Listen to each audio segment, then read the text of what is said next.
Electro homeo एक ऐसी पद्धति है जहां पर इलाज के लिए कई तरह के वनस्पति और कुछ रिसर्च के साथ ये इलाज किया जाता है। मैं आया हूं सेक्टर 8 में डॉक्टर जे मंडल से मिलने, जो लगभग 40 साल से प्रैक्टिस कर रहे हैं। इस वाटिका में आने के बाद हमने कम से कम 250 से 300 ऐसे पौधे देखे जो हमारे चिकित्सा में यूज किए जाते हैं। कहा जाता है कि चिकित्सा वनस्पति में ये झारखंड में भी एक प्रमुख स्थान रखते हैं और कईयों को ये इलाज के दौरान इन्होंने ठीक कर रखा है। हम इनसे बात करेंगे पायरिया के बारे में।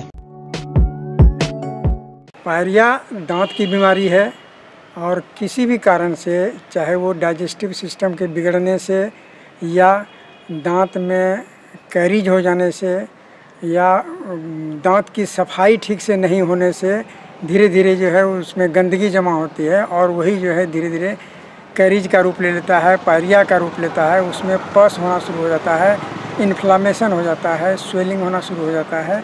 तो ये सारे कष्ट जो है, जब तक आप उसकी ठीक से ट्रीटमेंट नहीं कराते हैं, दांत की ठीक से सफाई नहीं करते हैं, तो यह ठीक नहीं होता है और यही धीरे धीरे बढ़ कर के जो है एक घातक पायरिया का रूप ले लेता है। तो इसको ठीक करने के लिए अगर हम इलेक्ट्रो होम्योपैथ की बात करें तो इसमें मेडिसिन है, C4 है, लिम्फ 2 है, S3 C3 है, उसके बाद जो है GE है जो कि इन्फ्लामेशन को रोकता है, उसके डिजेनरेशन को ख़त्म करता है और फिर ठीक होता है। उसके बाद E2 अगर ब्लीडिंग ज़्यादा हो रहा है तो इसमें E2 ज़्यादा पावर की जो है दवा चलाते हैं और GE और B के साथ है। इससे ब्लीडिंग जो है रुकता है और डिजेनरेशन जो है रुकता है, फिर फ्रेश जो है हो जाता है। तो ये जो है पौधा जो देख रहे हैं इसको बोलते हैं वज्रदंती या पीला बासा। यह दांत के रोग को जो है बहुत आसानी से ठीक करता है।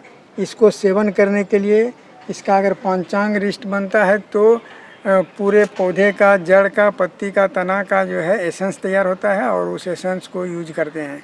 अगर किन्हीं को डायरेक्ट यूज करना रहता है तो इसकी पत्ती को डेली जो है सुबह में 1-2 पत्ती जो है चबाते रहें तो जो है दांत ठीक हो जाता है। कितने महंगे ये होते हैं सर? ये प्लांट कितना महंगा होता है सर?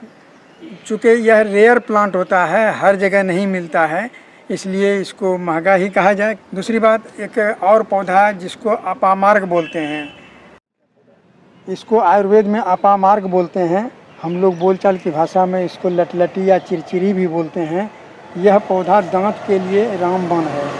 अगर कोई इसके दतवन को डेली करे तो दांत जो है कभी ख़राब नहीं होगा, दांत में कभी किसी तरह का रोग नहीं होने देगा।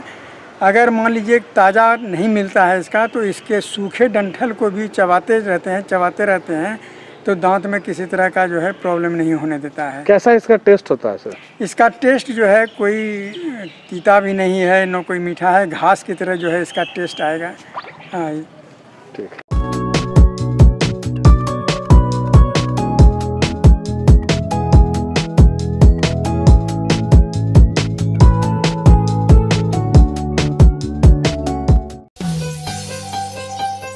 बने रहें TheTimesMedia.com पर।